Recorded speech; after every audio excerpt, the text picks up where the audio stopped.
আসসালামু আলাইকুম, সর্বশেষ বাংলা সংবাদে স্বাগতম। প্রথমে সংবাদের শিরোনাম, এর পরে বিস্তারিত। ভয়াবহ যুদ্ধের হুঁশিয়ারি নেতানিয়াহুর। আরও জানবেন ৬,০০০-এরও বেশি ইউরেনিয়াম সমৃদ্ধকরণ সেন্ট্রিফিউজ বসাচ্ছে ইরান।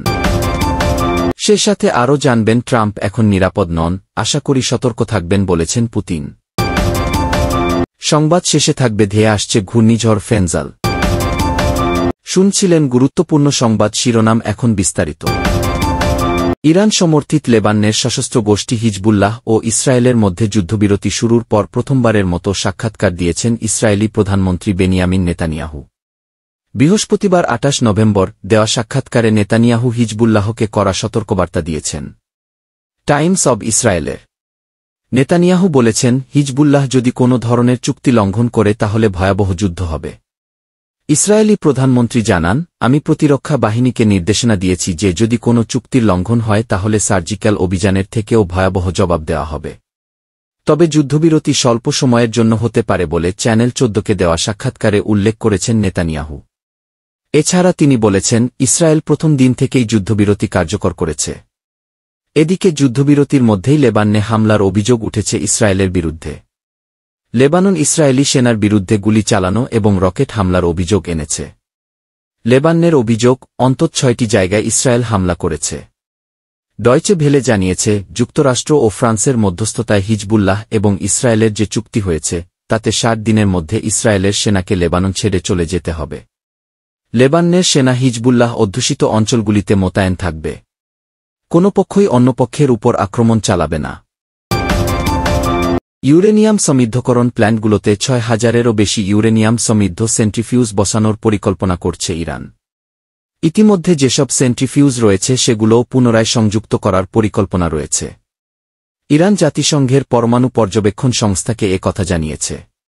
আন্তর্জাতিক আণবিক শক্তি সংস্থার IAEA গোপনীয় এক প্রতিবেদনের বরাতে রয়টার্স এ তথ্য জানিয়েছে। এর আগে ব্রিটেন, ফ্রান্স, জার্মানি ও যুক্তরাষ্ট্রের অনুরোধে সম্প্রতি ইরানের বিরুদ্ধে পাস হওয়া একটি প্রস্তাবের জবাবে ইউরেনিয়াম সমৃদ্ধকরণ বাড়ানোর ঘোষণা দেয় দেশটি। উৎপাদন সক্ষমতা বাড়ানোর মানে হল ইরান আরও দ্রুত সময়ের মধ্যে নিজেদের ইউরেনিয়াম সমৃদ্ধ করতে পারবে। ইরান পরমাণু অস্ত্র বানাবে না বললেও পশ্চিমা শক্তিগুলো বলছে, ইতিমধ্যে তারা ৬০% পর্যন্ত বিশুদ্ধতায় ইউরেনিয়াম সমৃদ্ধ করেছে। কোনো ব্যাখ্যা তারা পায়নি, যা প্রায় ৯০%-এর কাছাকাছি। পারমাণবিক বোমা তৈরি করা ছাড়া কোনো দেশ এ মানের ইউরেনিয়াম সমৃদ্ধ করে না। নতুন সেন্ট্রিফিউজের ক্ষেত্রে ইরান ৫% পরিশুদ্ধতার কথা বলেছে, যা ৬০% থেকে অনেক কম। বিশুদ্ধতা কম হওয়ার, বিশেষ করে ফর্ডো কেন্দ্রে, বিষয়টিকে ইরানের সমঝোতামূলক পদক্ষেপ হিসেবে দেখা যেতে পারে। কারণ মার্কিন প্রেসিডেন্ট হিসেবে ডোনাল্ড ট্রাম্প দায়িত্ব গ্রহণের আগেই ইউরোপীয় শক্তিধর দেশগুলোর সঙ্গে মতৈক্যের জায়গাগুলো খুঁজে বের করতে চাইছে ইরান। যদিও পরবর্তী সময় সহজেই ইউরেনিয়াম সমৃদ্ধকরণের মাত্রা পরিবর্তন করতে পারবে দেশটি। ইরানের নাতাঞ্জ ও ফোর্দোতে ২টি ভূগর্ভস্থ প্ল্যান্ট এবং নাতাঞ্জে মাটির উপরে একটি পাইলট প্ল্যান্টে ১০,০০০-এরও বেশি সেন্ট্রিফিউজ রয়েছে।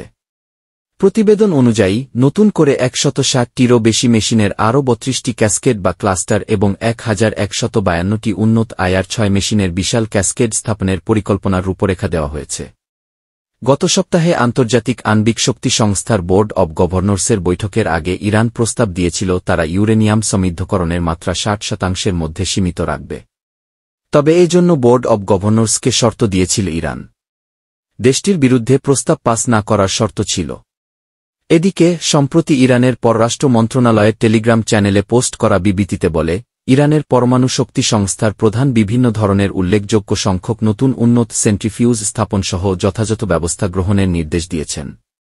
দেশের ক্রমবর্ধমান চাহিদা অনুসারে জাতীয় স্বার্থ রক্ষা এবং শান্তিপূর্ণ পারমাণবিক শিল্পকে আরও বিকাশের জন্য প্রতিশোধমূলক আরও ব্যবস্থা নেওয়া হবে। বিবৃতিতে আরও বলা হয়, আন্তর্জাতিক আণবিক শক্তি সংস্থার সঙ্গে কারিগরি ও সুরক্ষা সহযোগিতা অতীতের মতো অব্যাহত থাকবে, যেমনটি উভয়ের সম্মতিতে হয়েছিল।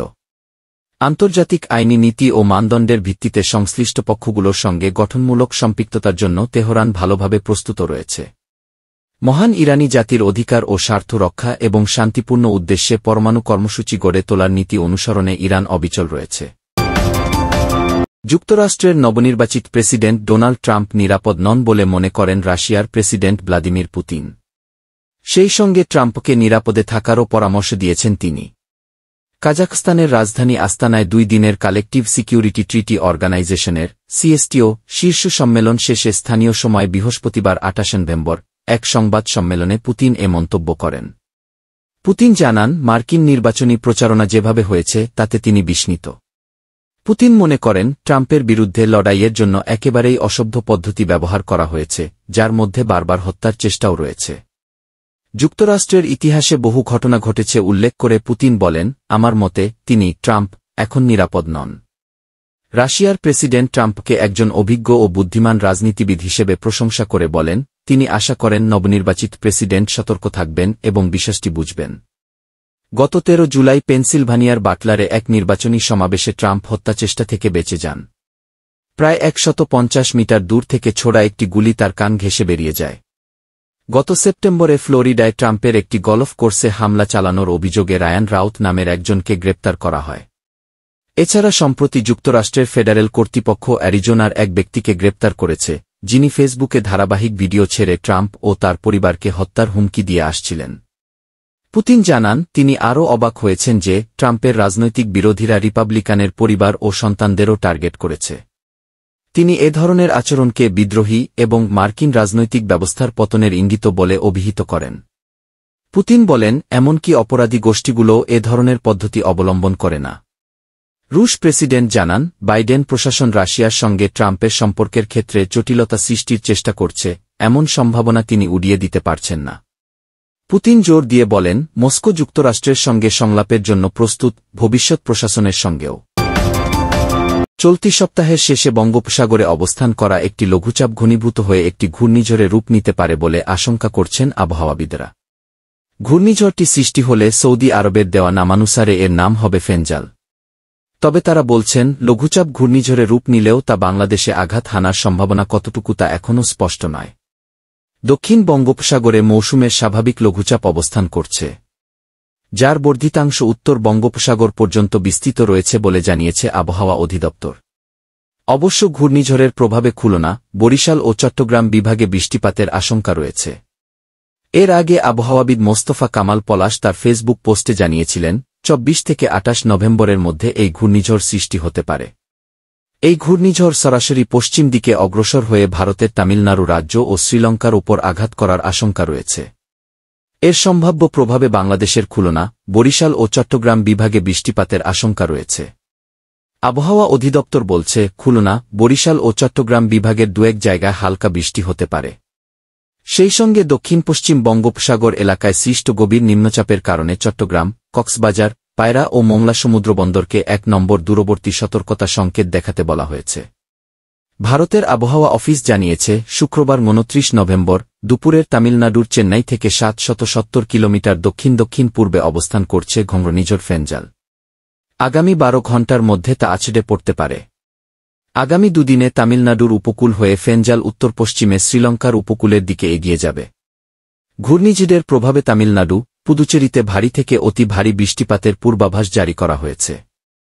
অতি ভারী বৃষ্টি ছাড়াও সর্বোচ্চ ঘণ্টায় 65 কিলোমিটার বেগে হাওয়া বইবে পূর্ব ভারতের উপকূলগুলিতে। গভীর নিম্নচাপের জেরে মঙ্গলবার থেকেই তুমুল বৃষ্টি শুরু হয়েছে তামিলনাড়ুতে। শুক্রবার ভারী বৃষ্টিপাতের সম্ভাবনা রয়েছে চেন্নাই, চেঙ্গালপেট, কাঞ্চিপুরম ও তিরুভাল্লুরে।